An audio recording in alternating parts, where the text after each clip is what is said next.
what's up? I'm Ben with Rough Country. We're going to install this kit today with my main man, Derek, on this Jeep Cherokee. This is our 3-inch X Series lift for Jeep Cherokees.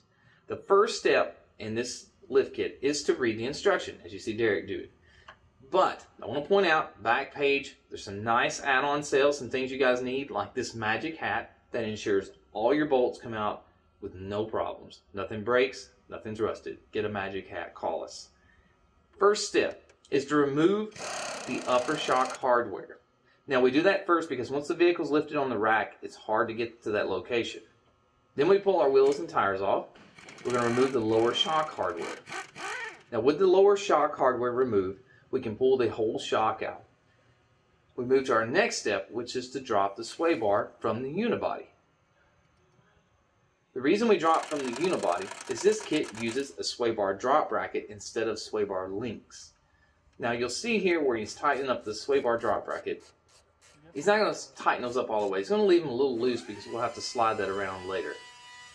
The next step is to remove the spring retaining clip. You saw he pulled out the brake hose there and bent that clip up just to give him room to get the wrench in. With that removed, we're going to pull out our lower control arm.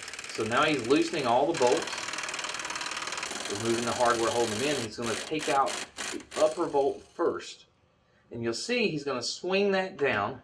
That will take leverage off and he can pull that bolt out with ease. Now with that out, we put in our new lower arm. As you can see, it has the new Cleveite bushing in it. Greatest thing we've done in a while. We're going to pull out the factory coil spring, not the new one, the factory one. We're going to put in the new one, that's right. And if you don't have someone there to help you put leverage on the coil and push it into the bucket, pull out the track bar bolt. That'll drop the axle and give you more room to get the new coil spring in. With the new coil spring in, we put in our spring retainer bolt to hold that clip in. And we're going to go ahead and fasten the sway bar up, get that nice and tight, and we should be square on the road now.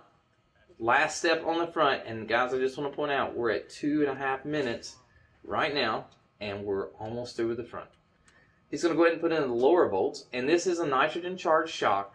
As you'll see, he's going to cut the band, and when he cuts the band, he's just going to kind of guide it into the engine bay the area, and it'll stay there until we set the vehicle down. He'll install the bushing, and then he's going to put the cup washer on facing downward, and he'll start that nut tightening with his hand, and he's going to finish it up with the impact wrench, and you'll see the bushing just start to squeeze. Stop. Thank you, Derek. And that's perfect. Now we're moving to the rear. Now this kit comes with an add-a-leaf. And an add-a-leaf works by re-arching the spring. So we've got to get the spring off, and by taking off the U-bolts and the spring plate, as well as the sway bar which is attached to the spring plate, that will free up the leaf after removing the spring eye bolts.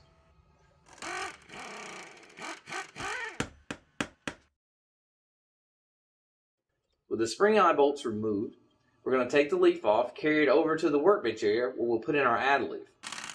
But before we put in the add-a-leaf, we're going to go ahead and remove the rear shock. And we did this because a lot of times these upper bolts and unibodies will break, and we were expecting a lot more work, but they actually came out really, really well. I don't know, just one of those freak things. So with the shock out, we've got the leaf out, we're on the workbench.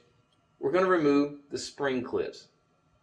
Now Jeep, for some reason, puts like 16, no I'm kidding, they put 2 to 3 of these on each leaf pack. And they don't always come off as easy as you're seeing here. So be prepared to lose a little skin, a couple busted knuckles. They're not always that great to come off. Next, we're going to remove our center pin, tighten up some vice grips on the head of the bolt, remove the nut with the impact wrench, pull the center pin out. With the spring clips off and the center pin out, C-clamps are holding pressure on the leaf. Now with the C-clamps off, you spread that leaf spring apart, and you're going to put in your add-a-leaf. Now, this is not a centered leaf. That means the center pin is actually off center of the spring. So make sure you've got the add-a-leaf turned the correct way where it's not overextending on one end. With your center pin in, start the nut tightened by hand. That's going to guide the leaves together. You tighten up with a C-clamp. And the next step, you're going to go ahead and tighten that center pin up with the impact wrench as far as you can. And then you'll finish off tightening it down with a wrench. Next step on the add leaf process is to put in the quick clips, or new spring clips that we supply you. Just a little tap, tap, tap on the ends there to bend that in to make it easier to get into the plate. Once you have the plate on, you need to flush it up to the leaf spring as best you can, as you see him doing here with the C-clamp. He's just putting extra pressure on it to make sure it's against the leaf squarely. Once it's square, tap down the tabs, and then you're going to cut off your excess center pin with a cutoff wheel or hand grinder and reinstall the leaf spring. And you'll see here he's going to go ahead and he'll be putting in the spring eye bolts, which he would tighten down with the impact wrench as well. And next, we just want to fasten this to the axle. Now, it goes on the same way it comes off. You're going to reattach your U-bolts, your sway bar, everything to the spring plate. And he squirted a little rubbing alcohol on that bushing. That makes it very easy to press in. We're going to tighten up our shock hardware. And guys, 6 minutes, we've got a 3-inch lift on a Jeep Cherokee. And now we're going to show you a couple pictures of the Jeep before and after. Here it is before, after. Before, after. 3-inch lift kit, Jeep Cherokee.